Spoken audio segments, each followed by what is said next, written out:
आप देख रहे हैं देश news network, India number 1 network भारतीयों। देखिए, अभी बिहार में जितनी भी विपक्षी पार्टियां हैं जो एनडीए के विपक्ष में है, माननीय नेता प्रतिपक्ष के साथ, और एनडीए गठबंधन में नीतीश कुमार जदयू, ये सारी पार्टियां जो है वो लगातार जातिगत जनगणना के सपोर्ट में है। ऐसा आप बीजेपी से बिलोंग करते हैं, बिल्कुल। जातिगत जनगणना होनी चाहिए या नहीं होनी चाहिए, चंद शब्दों में? एक्चुअली जिस प्रकार से भारत सरकार ने संसद में ये जानकारी दी कि वर्ल्ड में कोई ऐसा कंप्यूटर नहीं बना है, क्योंकि देश में 4000 से अधिक जातियां और उपजातियां हैं, उसे फीड किया जा सके। परंतु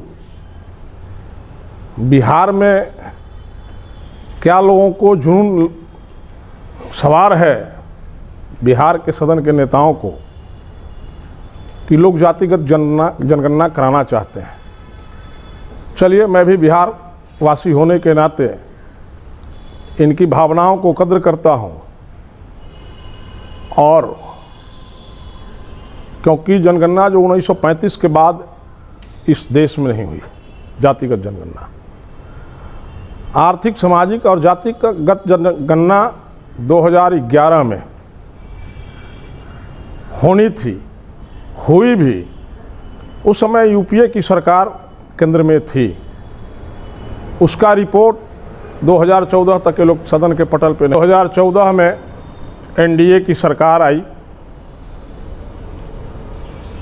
और कुछ अंतरालों के बाद हमारे सूबे बिहार से नेता लोग जातीय जनगणना की बात करने लगे। आज विधानसभा चुनाव के पहले भी ये बात उठी थी, बाद में भी आई है। हमारी पार्टी केंद्र सरकार तो नकार दी, जहां एनडीए की सरकार है, लेकिन बिहार में भी हमारी पार्टी इसकी विरोध कर रही थी। न जाने कौन सा ऐसा घूंट लोगों को पिलाया गया कि तैयार हो गई। लेकिन मुझे जातिगत जनगणना जब हमारी पार्टी तैयार है तो हम भी उसके साथ। चाहिए कि नहीं होनी चाहिए, और अगर नहीं होनी चाहिए तो क्यों नहीं होनी चाहिए, क्या प्रॉब्लम है इसमें? देखिए, जो केंद्र सरकार ने सदन में बताया जातिगत जनगणना के आधार के लिए, उसके अनुरूप नहीं होनी चाहिए। केंद्र में भी एनडीए की सरकार है, बिहार में भी एनडीए की सरकार है, लेकिन बिहार में एनडीए क्यों तैयार है जातिगत जनगणना कराने के लिए, ये सदन में लोग बैठे हुए हैं वो बता सकते हैं, शीर्ष लीडर बिहार के बता सकते हैं क्यों तैयार है। मैं चाहता हूं कि जातिगत जनगणना हो, परंतु सदन के नेताओं के द्वारा जो निर्णय लिया गया है कि स्थानीय जनप्रतिनिधि बताएंगे कि ये व्यक्ति किस जाति का है, इस आधार पे न करा करके जातिगत जनगणना का जो पैमाना है, जैसे मंडल कमीशन में जातिगत लोगों को जो जाति प्रमाण पत्र निर्गत की जाती है, उसके लिए जो पैमाना बनाया गया है, उसके 3 पैमाने हैं मंडल कमीशन का। उसी के आधार पर जातिगत जनगणना हो।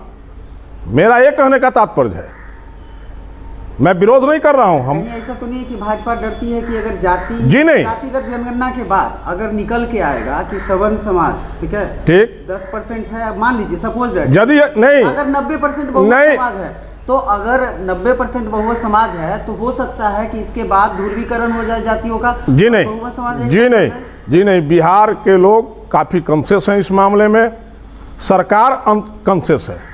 यदि जातिगत जनगणना होगी तो वर्तमान में इनके पास जो रिपोर्ट है कि इतना यहाँ स्वर्ण समाज के लोग हैं, उससे अधिक आएंगे परसेंटेज में। लेकिन जो संवैधानिक व्यवस्था है उसके अनुरूप कराएंगे तो, क्योंकि कोई सरकारी दस्तावेज होनी चाहिए प्रमाणित करने के लिए कि ये व्यक्ति इस जाति से बिलोंग करते हैं। उसके 3 प्रावधान हैं। एक प्रावधान है खतियान के माध्यम से कि उनके वंशज का जो जाति उल्लेखित है वो माना जाए। दूसरा प्रावधान है 85 के पहले उनके वंशज में कोई यदि सरकारी सेवा में है उनके सर्विस बुक में, सर्विस रिकॉर्ड में जो जाति उल्लेखित है वो माना जाए, या 1985 के पहले कोई ज़मीन खरीदे हैं या राज्य सरकार ने उन्हें कोई वासगत पर्चा दिया है, उस पर्चे में उनकी जो जाति उल्लेखित है 85 के पूर्व के दस्तावेज में, वो जाति माना जाए। बिहार में उस आधार पे जाति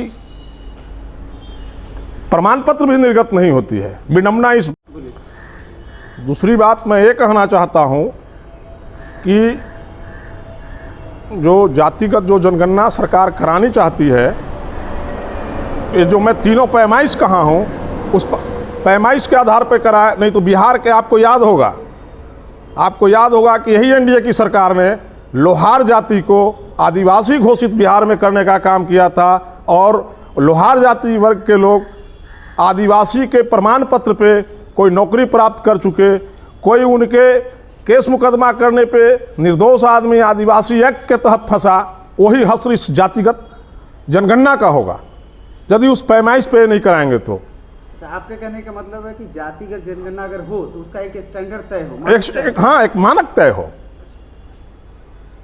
नहीं, जो तय है पूर्व से जो तय है मानक, उस मानक के आधार पे हो, संवैधानिक तौर तरीके के आधार पे, संवैधानिक तौर तरीके के आधार पे हो। ये लोग तो मानसिक रूप से दिवालिया हो चुके हैं। जिस प्रकार से आप जानते होंगे कि आज से 2-3 महीना पहले एक जजमेंट आया सुप्रीम कोर्ट का कि लोहार जाति को आदिवासी से वंचित कर दिया गया। जब आप संवैधानिक दृष्टिकोण से किसी भी राज्य सरकार को किसी जाति को आदिवासी घोषित करने का अधिकार नहीं है, यह सिर्फ अधिकार है पार्लियामेंट को, संज्ञान लेने का भी अधिकार नहीं है। ये हम नहीं कह रहे हैं, संवैधानिक व्यवस्था है।